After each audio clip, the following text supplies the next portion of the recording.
1620년에 영국에서 신앙생활 하다가 너무 핍박이 심해서 자유를 찾아 미국으로 건너간 청교도들이 인디안들이 준 그 씨를 가지고 뿌린 다음에 1621년에 거두어 드린 것을 가지고 하나님 앞에 예배 드린 것이 그 시작이 되었다고 합니다. 그러다 1863년에 우리가 잘 아는 대통령 링컨이 미국 전체로 추수감사주의 예배를 하자 그렇게 선포했고 그 이후로 지금까지 추수감사절 예배를 드리고 있는데 성경적 기원은 출애굽기 23장에 보면 이런 말씀이 있습니다. 맥주절을 지키라. 내가 수고하여 밭에 뿌린 첫 열매를 거두었기 때문이다. 그래서 농사하도록 허락하신 하나님의 은혜에 감사하면서 첫 수확을 거둬들인 것을 하나님 앞에 이렇게 드리면서 감사하라고 하는 그런 말씀이 성경에 나오고 있는데요. 한국 교회는 1904년에 추수감사절 예배를 드리기 시작했답니다. 그래서 그때 모아진 헌금을 그 당시 굉장히 힘들 때니까 전도하는 비용으로 그렇게 총회에 보내서 쓰게 됐다는데 한국 정서의 그 추수감사절이 11월 마지막 그 네 번째 주이라서 또 호주에는 또 그때 가장 더울 때 아닙니까? 그래서 호주의 절기의 추수감사절이 미국일 때는 모르지만 좀 맞지 않아서 요즘 추석 전후로 추수감사주의를 지키는 교회들이 많이 늘어가고 있습니다. 또 끝나자마자 바로 성탄절이어서 12월에 그래서 저희 교회도 올해 이렇게 두 번째 추수감사주일 예배를 드리는 거지만 추석 지난 주일에 추수감사절 예배를 함께 드리고 있습니다. 오늘은 그럼에도 불구하고 뭐 감사 다른 것보다는 지난번에 7월 21일에 김남용 교수님이 오셔서 감사 특강 해주신 적이 있으십니다.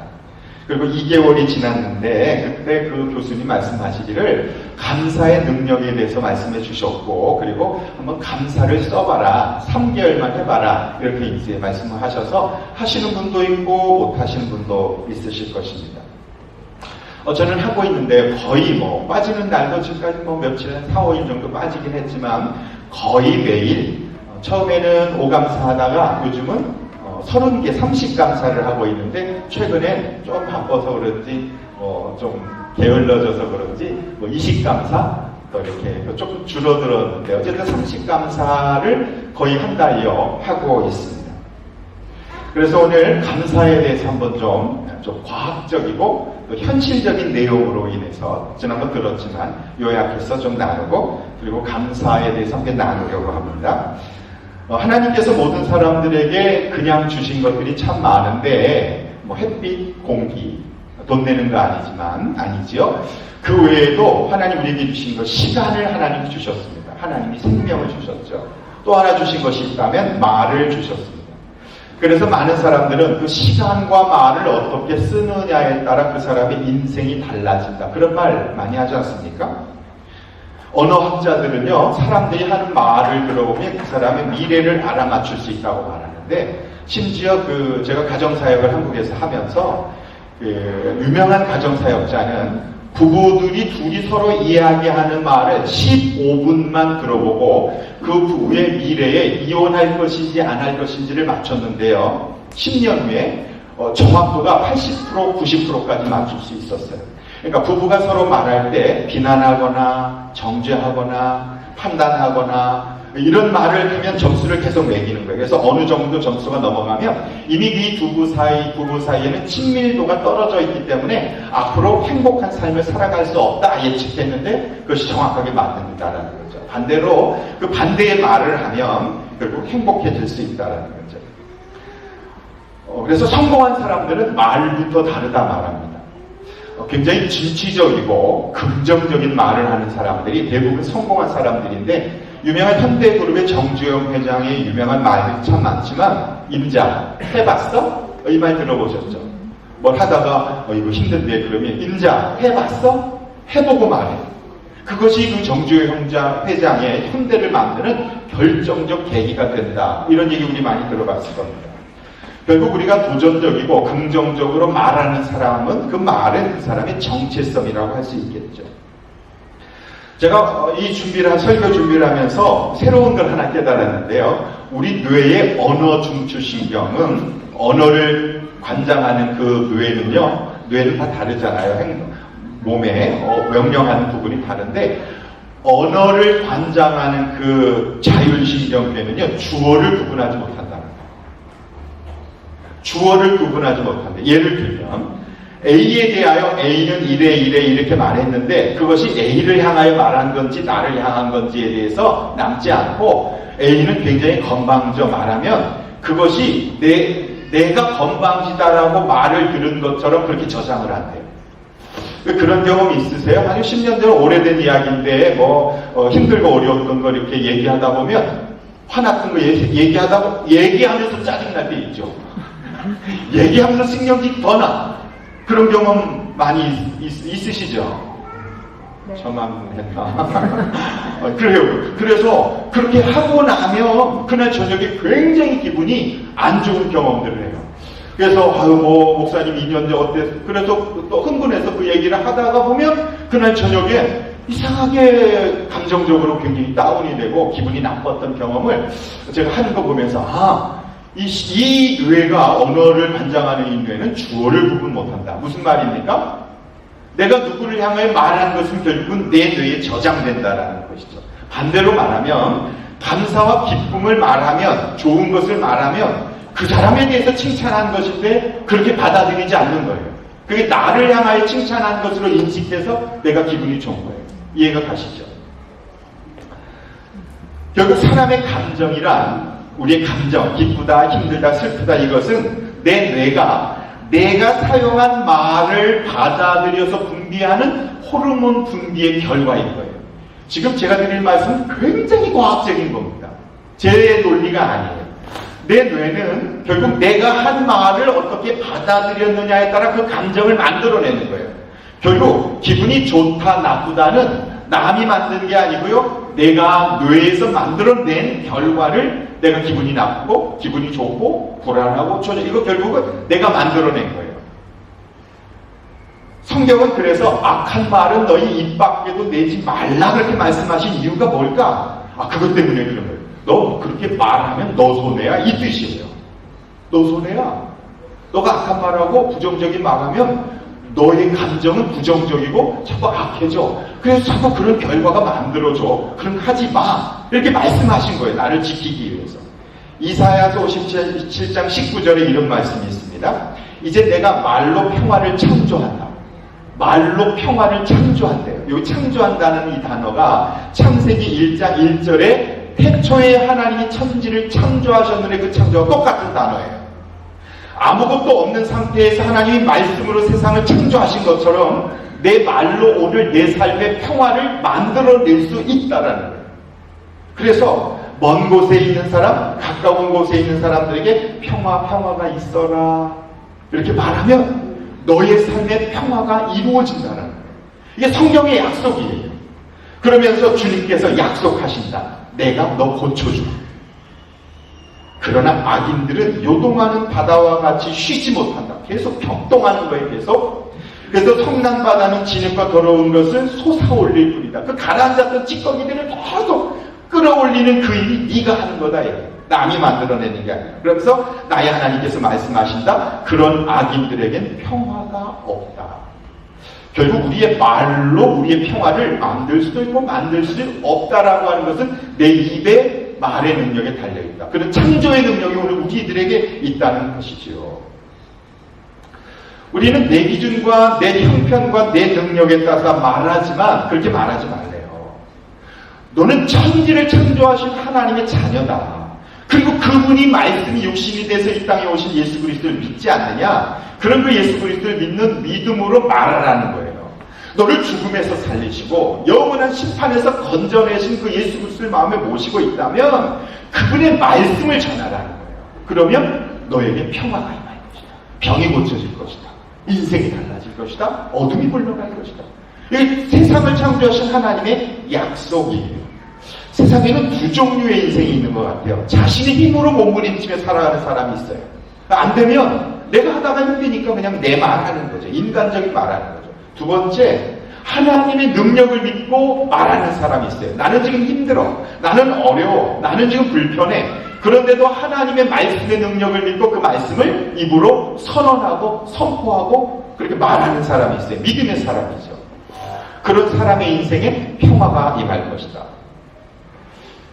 우리가 생각한다 그렇게 말하잖아요. 생각한다. 생각이 뭘까요?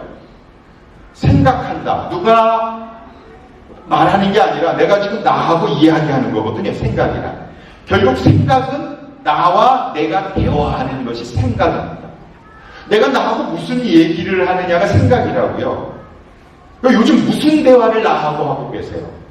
김남영 교수님이 저한테 이제 제가 힘들고 어려운 걸 얘기하니까 목사님의 감정을 자꾸 받아주시고 목사님을 자꾸 칭찬해 주세요.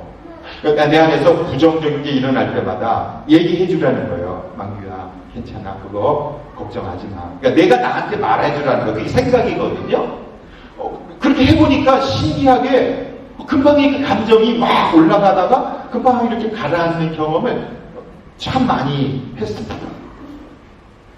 시편 1편에 보면 그런 말씀이 있어요. 하나님의 말씀을 밤낮으로 묵상하는 사람은 복이 있다. 누가 복이 있느냐 하면 하나님의 말씀을 묵상하는 사람이 복이 있대요. 하나님을 묵상한다는 말이에요. 말씀을 묵상한다는 얘기는. 여러분, 하나님을 묵상한다는 하나님 생각하고 하나님의 말씀과 대화하면 무슨 결과가 나오겠어요? 하나님이 누구신데요? 그래서 말씀을 생각한다, 하나님을 생각한다. 그것은 굉장한 놀라운 기적을 체험할 수 있는 길이 되는 거죠. 사람이 타락하면서 가장 먼저 타락한 것은 말입니다. 말. 하나님 먹지 말라고 하는 선악과 나무 열매를 따먹었습니다. 그리고 하나님께서 뱀이 와서 너 저거 먹으면 하나님처럼 돼. 말로 유혹하거든요. 사탄은 우리에게 찾아와 말로 유혹합니다. 말의 유혹에 넘어갑니다. 그 말에 넘어갔더니 하나님처럼 되고자 하는 욕심이 생겼습니다. 그래서 죄를 범하였는데 하나님께서 찾아오셨을 때 가장 먼저 한 말이 아담은 하나님이 나에게 주신 아내 하와가 나를 유혹해서 먹었습니다 라고 얘기하는 거예요. 내 사랑 중에 사랑이라고 말했던 아담이 가장 먼저 한 말이 아내를 비난하는 말이 그가 한 말이에요. 그는 그 죄를 범하기 전에 내 몸 중에 몸이요 뼈 중에 뼈요 내 사랑이다 이렇게 아내를 향해 노래 불렀던 그 입술의 능력이 사라지고 죄를 범하였더니 비난의 말로 바뀌어지는 것이죠. 하와는 또 어떻고요? 저 뱀이 나를 유혹해서 그래. 자꾸 이렇게 변명하고 책임을 회피하는 말을 하는 것이죠. 그러다가 예수님을 믿게 되면 성령을 받으면요 성령 받은 사람이 가장 먼저 나타나는 증상이 말의 변화예요. 말. 제가 예수님 믿기 전에는 욕을 엄청 잘했어요. 입만 벌리는 욕이었어요. 한번 보여드릴까요? 근데 예수를 믿고 나서부터 가장 먼저 바뀐 게 욕이 끊어지더라고요. 욕이. 뭐 그 외에 뭐 담배 끊어지고 술 끊어지는 건 시간이 좀 걸리긴 했지만 말이 달라지더라고요. 말. 그래서 성령 받으면요 언어가 바뀌어요. 언어. 성령 받은 사람들이 가장 먼저 나타나는 게 방언 아닙니까? 그게 뭐 알아들을 수 없는 말을 했다기보다 제 느낌으로, 제 생각으로는 전 세계 사람들의 말을 한 거거든요. 복음의 증거를 이야기한 거죠. 어떤 사람이 믿음이 좋은가 좋지 않은가 이런 말 들어보면 압니다. 말 들으면 믿음의 말을 하면 믿음의 사람이에요. 긍정적인 말하면 긍정적인 사람이에요. 소망의 말을 하면 소망이 그 안에 있는 거예요. 그래서 말이 지저분하면요 인생이 지저분해져요. 말이 깨끗하면 인생이 깨끗해요. 말이 거칠고 험하면 그 인생도 거칠고 험해져요. 그 영화 같은 데 보면 조직폭력배를 만나면 내가 너 한 대 때릴게요 이렇게 말하는 사람 보셨어요? 욕부터 나오잖아요. 욕으로 길을 딱 죽이는 거죠. 성경에 대표적으로 말의 능력이 민수기서 13장 14절에 보면 이런 말씀이 있어요. 하나님이 이스라엘 백성을 이집트에서 나오게 한 다음에 약속의 땅이라고 하는 곳을 들어가게 하시기 전에 첩보원을 12명을 선발하라고 해서 12명을 첩보원을 정탐꾼을 선발했습니다. 보냈습니다. 갔다 왔습니다. 근데 두 명의 정탐꾼 여호수아와 갈렙은 그 땅 참 좋습니다. 하나님 우리에게 주시면 뭐 그 땅 사람들 크고 그렇긴 하지만 반드시 정복할 수 있습니다. 걱정하지 마십시오. 우리 올라가십시다. 이렇게 보고를 하는데 10명은 아니 되는 거예요. 땅이 좋기는 하지만 그 사람들 너무 등치가 크고 그래서 우리가 못 이긴다는 거예요. 우리는 이제 끝났다고 얘기를 합니다. 그 이야기를 사람들이 다 들었고 그날 저녁에 울며 통곡하며 원망하며 이렇게 말합니다. 아니 우리가 이집트에서 죽을 자리가 없어서 광야까지 끌고 나와서 우리를 죽게 합니까? 차라리 이집트에서 살았으면 노예로 살았을지언정 죽지는 않을 텐데 그러면서 모세와 하나님을 향하여 원망하고 돌멩이를 던져 모세를 죽이려고 합니다. 그때 하나님이 이렇게 말씀하셨습니다. 민수기 14장 27절에 나를 원망하는 이스라엘 자손의 원망을 내가 들었다. 하나님이 들으셨다. 너는 그들에게 이렇게 말해라. 나주의 말이다. 내가 나의 삶을 두고 맹세한다. 하나님이 반드시 이루신다 이런 뜻입니다. 너희가 나의 귀에 들리도록 말한 그대로 내가 반드시 너희에게 하겠다. 이렇게 말씀하셨고 그 말씀대로 결국 출애굽 1세대들은 단 한 명도 여호수아 갈렙 빼고는 그 약속의 땅 가나안 땅 그곳에 들어가지 못했다. 성경은 그렇게 기록을 하고 있습니다. 왜 이런 말씀을 성경에 기록했을까요? 너 잘 살길 원하니? 행복하길 원하니? 말 조심해라. 이런 말씀 아닐까요? 믿음의 말해라. 안 된다고 말하지 말고 못하겠다 말하지 말고 끝났다고 말하지 말고 하나님이 함께 하시면 할 수 있습니다 라고 말해라. 이런 거 가르쳐 주시는 것은 아닐까요? 결국 우리의 말과 생각이 우리의 인생을 결정하지요. 그런 말이 있잖아요. 말이면 다냐? 네, 정말 말이면 다입니다. 말이 씨가 된다 그런 말이 있잖아요. 정말 말이 씨가 돼요. 성경에도 이렇게 말씀합니다. 잠언 18장 20절에 사람의 입에서 나오는 말의 열매가 그 사람의 배를 채워준다. 그 입술에서 나오는 말의 결과로 만족하게 된다. 결국 내가 배부르냐는 뭘로 배부르냐? 내가 하는 말로 배부르다라는 거예요. 입에서 나오는 말이 결과로 결국 살게 된다 말씀합니다. 우리가 아까 읽은 아무것도 염려하지 말고 오직 모든 일에 기도와 간구로 너희 바라는 것을 감사함을 하나님 앞에 아뢰라. 염려하지 말고. 근데 우리는 염려부터 하잖아요. 걱정부터 해. 기도해야 한다는 것은 알기는 해. 근데 기도를 하기는 하는데 염려함으로 기도를 해요. 걱정으로 기도를 해요. 그래 기도를 하면 할수록 염려는 더 커져. 근데 하나님 그렇게 기도하지 말래요. 감사함, 여러분이 바라는 것을 감사한 마음으로 하나님 앞에 아뢰십시오. 하나님이 함께 하시면 될 것입니다. 하나님이 역사하시면 감당할 수 있습니다. 이렇게 먼저 감사함으로 하나님 앞에 기도하면 7절에 그리하면 사람의 헤아림을 뛰어넘는 초월적 하나님의 평화가 너의 마음과 생각을 그리스도 예수 안에서 지켜줄 것이다. 그렇게 약속하고 계시죠. 힘들고 어려운 일이 왜 없겠습니까? 그러면 그럴수록 우리가 오히려 하나님 의지하고 하나님께 감사함으로 그렇게 반응하면 하나님의 평화가 초월적인 은혜가 네 생각과 이성을 뛰어넘는 하나님의 은혜가 반드시 있을 것이다. 그렇게 약속합니다. 그래서 감사하는 거는요, 몸에 항생제를 넣는 거와 똑같은 것 같아요. 그 아침 저녁으로 뭐 제 아내가 요즘 건강 이렇게 생각해서 뭐 건강식품 먹어라. 그래서 이제 먹기는 먹는데 사실은 그것보다 더 좋은 건강식품은요, 감사예요, 감사. 매일 감사의 영양제를 공급을 받으시면 그러면 반드시 달라져요. 뇌가 달라져요. 이것은 과학자들의 말이에요. 의학자들의 말입니다. 우리 그 영상인데 한번 좀 보실래요? 이게 한국에서 보여주세요. 사생아로 태어나 할머니 손에서 자란 한 소녀가 있었습니다.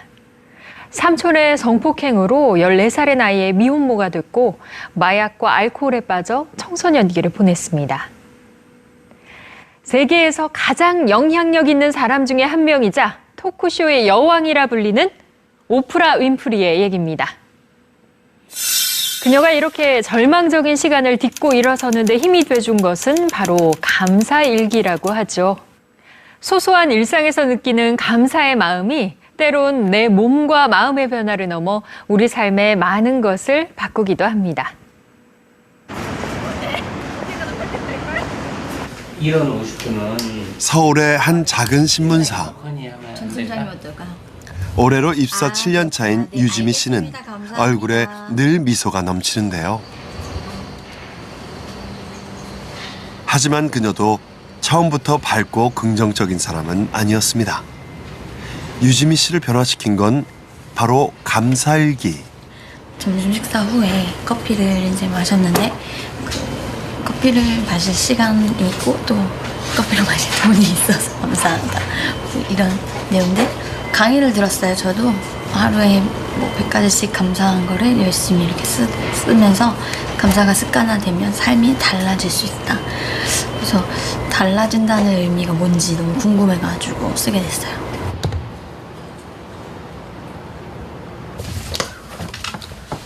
그렇게 우연히 시작해 지난 6년간 써온 감사일기가 어느새 수십 권에 달하는데요. 일상의 모든 일들에 감사하면서 유지미 씨의 삶은 많은 변화가 생겼다고 합니다. 무엇보다 기쁘고 다행스러운 일은 늘 평행선을 달리며 살얼음판 같았던 엄마와의 관계가 회복됐다는 것입니다. 아니잖아. 이것도 없잖아. 서로 자기 주장이 너무 강하고 얘가 성격이 저랑 너무 똑같아요. 흑과 백이 분명하고 아주 막 그 시시비가 가리져가고 그랬었어요. 근데 그렇게 살아서 이제 뭐 할래 이렇게 되니까 저는 또 엄마는 뭐 그렇게 살아서 지금 이렇게 사냐 이제 막 이런 저도 심한 얘기를 하게 되는 거죠. 그러니까 서로의 삶을 부정하는 얘기들을 하다 보니까 그게 상처가 되고 갈등이 되고 이제 했던 것 같아요. 갈등의 모녀 관계로 살아가던 어느 날 갑작스레 엄마에겐 암까지 찾아왔는데요. 만성 골수성 백혈병으로 투병하면서 시한부 선고를 받은 것만도 2차례. 급작스런 막 머리 통증이 오기 시작해가지고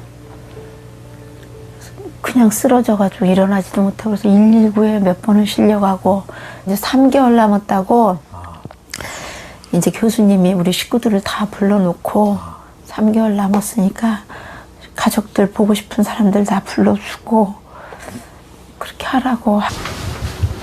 이게 저희 딸하고 제가 사이 안 좋을 때 우리 딸이 화해로다가 백감사를 써서 줬어요. 그래서 이거 갑오로다 이렇게 갖고 있어요. 차라리 삶을 포기하고 싶을 정도로 고통스러워하던 엄마를 살린 건 딸이 진심을 담아 보낸 감사 편지였습니다.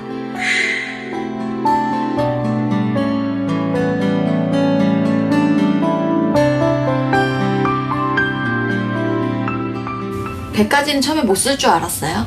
그냥 몇 개라도 시도는 해봐야겠다는 마음으로 쓰게 됐는데 쓰다 보니까 100가지보다 사실 더 많은 감사거리들이 있더라고요. 이거는 딸한테 쓴 건데요. 이런 딸의 변화를 지켜본 오숙경 씨 역시 감사일기 쓰기에 동참하면서 두 사람은 이제 세상의 어떤 모녀보다도 살가운 사이가 됐습니다. 다 상 받아줘서 너무 고맙고 감사하고 사랑하는 내 딸아, 더 많이 사랑해주지 못해 미안하구나. 더 많이 아껴주지 못해 미안하구나. 하지만 꼭 이것만은 기억해주렴. 넌 이 세상에 오직 하나뿐인 내 딸이라는 걸 사랑한다. 엄마가. 사실 어렸을 때 내가 너를 이만큼 사랑했다 이런 얘기를 잘 못 듣잖아요. 근데 살면서는 이제 더 많이 기억나는 게 엄마한테 혼난 것들 이런 것들 더 많이 기억하는데 그냥 이거를 보면 엄마가 나를 얼마나 사랑했는지 그리고 나의 태어난 존재 자체로 얼마나 엄마에게 소중하고 기쁨이었는지를 느낄 수 있는 것 같아요. 더욱 놀라운 점은 시한부 선고를 받을 정도로 좋지 않았던 건강이 몰라보게 회복된 것입니다. 청계산도 올라왔었어. 북한산도 올라가고 지금 다 다녀요. 산악회에서. 감사라는 게 이제 그때 생각을 했죠. 제가 약을 그렇다고 뭐 바꿔서 먹은 것도 아니고 오히려 진통제는 줄였고 그런데 진통이 줄었어요. 이 고통이 줄은 게 뭐지? 하니까 항상 부정적인 생각을 했었더라고요, 제가. 이 병은 치유가 안 돼. 그리고 나는 행복할 수가 없어. 항암제 부작용이 심해서 치료 자체가 어려웠던 오숙경 씨. 지금은 등산도 거뜬하다는데 과연 어떤 상태인 걸까요? 검사 결과 172%에 달했던 백혈병 유전자 지수가 이제 거의 정상인에 가까운 상태로 회복됐습니다. 이 정도면 지금 거의 완전 유전자 반응, 그러니까 약을 끊어도 괜찮을 정도의 그런 아주 좋은 반응을 얻고 있고요. 암 환자들이 상당히 우울해하지만 긍정적인 마음을 갖는다는 게 두 가지 포인트에서 굉장히 중요합니다. 첫 번째는 긍정적인 마음을 가지면 암세포를 극복할 수 있는 그 면역력도 좀 증강될 수 있고요. 또 하나는 백혈병처럼 매일 약을 복용해야 되는 경우에는 이 복용 수능도가 좋아집니다. 그래서 매일 빠지지 않고 사소한 부작용이 있더라도 그 긍정적인 마음으로 극복해내면서 매일 정확하게 약을 복용하게 되니까 거기에 따라서 치료 효과도 굉장히 좋아지게 됩니다.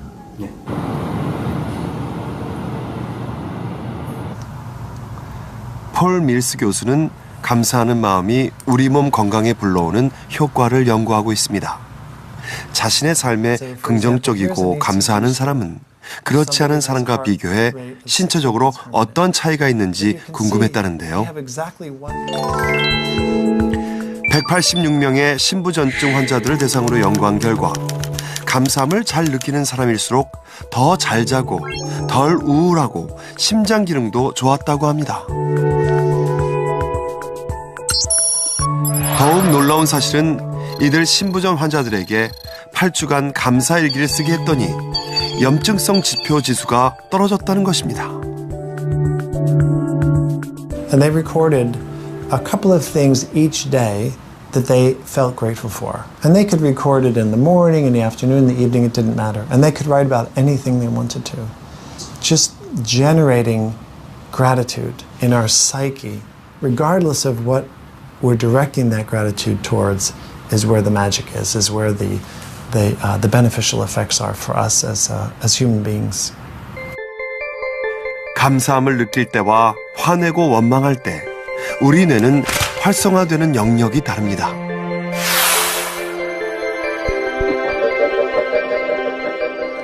화를 내면 교감신경계가 자극돼 아드레날린 같은 신경 전달 물질을 분비하고 이것이 다시 부신을 자극해 스트레스 호르몬인 코티졸을 분비하게 되는데요. 이로 인해 혈액이 근육 쪽으로 몰리면서 혈압과 혈당이 올라가고 심장 박동이 빨라지게 됩니다.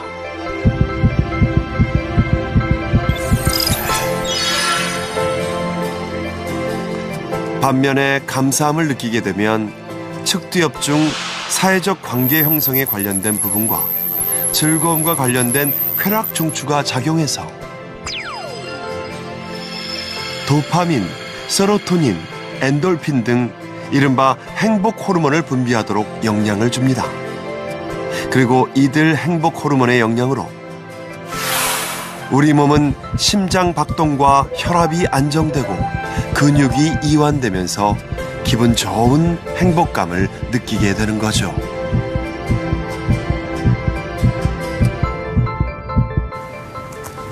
폴 밀스 교수는 지금도 꾸준히 감사 일기를 쓰고 있습니다.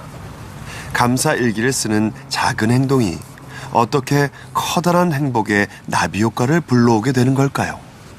The journaling, and particularly the gratitude, helps people to move away from that. And then over time, as the days and weeks went by, that small thing that they're grateful for, then it starts to grow. And then you can feel grateful for things that before you didn't feel grateful for or you were angry about. So there's some kind of transformation in our consciousness when we do this. 우리가 감사 일기를 쓴다는 거, 그리고 감사한다는 거, 이것은 꼭 기독교를 종교로 가진 사람뿐만 아니라 일반 계시입니다. 하나님이 그렇게 사람의 몸을 만드셨습니다. 그래서 하나님이 그 말씀에 순종하면 반드시 그렇게 되어 있습니다. 그래서 하느냐 안 하느냐의 선택은 결국 나 자신의 선택에 달려 있습니다. 결국 내 인생의 주인이 하나님이시라는 것을 고백하고 그리고 하나님께 맡기며 살아가는 것이 필요하다. 결론적으로 우리 공명이라는 거 아실 겁니다. 공명이 여기에 소리 울림하는데 여기다 땅 치면은요, 같은 공간 안에 같은 주파수대에 있는 어떤 쇠 울림이 있으면 거기도 같이 울려요. 예를 들면 이 방 안에 바이올린을 2개를 넣고요, 여기서 바이올린을 띵 치면은요, 저 끝에 있는 그 바이올린도 울림이 있어요. 이걸 공명이라고 그러잖아요. 근데 신기한 건 공동체로 공명이 있어요. 공동체 공명이 굉장히 파격적입니다. 공동체에서 감사가 시작이 되면 그 공동체에 있는 그 감사가, 내가 감사가 생기면 그 옆으로 감사가 흘러가는 거예요. 공명이 돼요. 그 다른 사람이 감사를 쓴 것으로 주어가 없다고 그랬잖아요. 내게 감사가 느껴지는 거예요. 신기하게 감사의 일기를 읽으면서 그 감사가 마치 나에게 일어난 것 같은 착각에 빠진다고. 이게 사람의 뇌인 거죠. 그래서 감사 일기를 쓰고 나누고, 그리고 오늘 우리가 짧은 시간이지만 감사를 나누는 것은요, 굉장히 중요해요. 영적 공명입니다. 마지막으로 우리가 가장 결정적으로 감사해야 되는 이유는 뭔가 하면 예수님 때문에 그런 거예요. 그 미국에 어떤 굉장히 미술 수집가가 있었습니다. 이 사람은 피카소, 고흐의 값비싼 미술품을 수집하는 사람이었는데 아들이 하나 있었답니다. 근데 아들을 너무 사랑했는데 이 아들이 전쟁이 나서 전쟁 때 나갔는데 실종이 됐어요. 실종이 된다고 1년 있다가 그만 전사해서 썬데란 시신이 돼서 집으로 돌아왔어요. 아버지 외아들의 죽음 앞에 절망했는데 어느 날 한참 있다가 어떤 그 남루한 초라한 옷을 입은 한 청년이 왔어요. 와서 하는 얘기가, 그 죽은 그 아들과 저는 전쟁 때 같이 있었습니다. 많은 친구들을, 동료들을, 전우들을 살리고 또 저를 살리고 그렇게 좀 전사를 했습니다. 근데 그 아들이 아버지 얘기를 자주 했는데요, 그 아버지가 그림을 좋아한다고 얘기했습니다. 근데 사실 제가 그림을 좋아해서 그리는 걸 좋아합니다. 그래서 그때 그 아들을 자기의 그 전후의 사진을 그렸대요. 그래서 초상화를 이렇게 주면서 그랬더니 정말 그 죽은 아들의 얼굴을 초상화로 그린 그림을 그 전후가 가져온 거예요. 그래서 아버지에게 드렸습니다. 아버지는 그 아들의 사진을 반고나 피카소의 진짜 명품 그림을 치우고 잘 보이는 곳에 그렇게 붙여놓고 어느 날 그러면서 마음을 달랬는데, 나이가 들어 이제 죽을 때가 되어서 경매 대리인에게 자신의 모든 그림을 좀 경매할 것을 광고를 했습니다. 수많은 사람들이 그 명품 진짜 그림을, 피카소 그림 이런 것을 경매하려고 왔는데, 가장 첫 번째 그 경매 대리인 내놓은 것은 별로 그 잘 그리지 않은 무명 화가의 초상화를 내놓고 경매를 시작했습니다. 100불. 근데 아무도 손을 안 내는 거예요. 90불, 70불, 60불, 50불까지 내려가는데, 지금 피카소 그림 사러 왔는데 그런 무명 화가의 그림 누가 사겠습니까? 근데 정말 가난하게 보이는 한 사람이 손을 들고, 저는 저 그림의 형제를 잘합니다. 저 그림을 저는 꼭 갖고 싶은데 저는 10불밖에 없습니다. 이렇게 얘기해서 그랬는지 10불까지 떨어지는 동안 아무도 그림을 사는 사람이 없었고, 결국 이 형제가 그 10불짜리 그 초상화를 경매에서 낙찰받았습니다. 그리고 이제 값비싼 피카소의 그림을 경매할 때를 기다리던 사람들 앞에 경매 대리인이 이렇게 말했습니다. 오늘 경매 끝났습니다. 그때 사람들이 왜 그러냐, 막 원망의 말을 이렇게 토해낼 때 모든 이 그림의 주인께서 그렇게 말씀하셨습니다. 내 아들의 그림을 가진 자가 모든 그림의 소유자가 될 것이다. 아들의 그림을 가진 자가 이 모든 그림을 얻게 될 것이다. 그렇게 유언했습니다. 그래서 결국 그 그림의 명품 그림을 다 그 초상화를 그렸던 원래 그 형제에게 돌아갔다. 이런 예화를 제가 지난주에 들었습니다. 예수 그리스도를 가진 자가, 아들을 가진 자에게 생명이 있습니다. 모든 것을 가졌습니다. 그러므로 우리는 감사할 만한 충분한 이유가 있습니다. 조건이 되죠. 왜? 예수 그리스도의 마음에 있다면, 아들이 있는 자에게 생명이 있고 하나님의 아들이 없는 자에게 생명이 없다. 하나님 그렇게 말씀하시지 않았습니까? 내 안에 예수 그리스도 있다면 그것보다 더 감사한 일이 세상에 또 어디 있을까요? 우리 그렇게 감사하는 한 좀 자매를 여러분에게 좀 소개하려고 그러는데, 우리 김지은 자매님 앞으로 좀 나와주시면 감사 나눔을 통해서 어떤 은혜가 있었는지 우리 간증을 좀 들으려고 합니다. 우리 박수로 환영해 주십시오.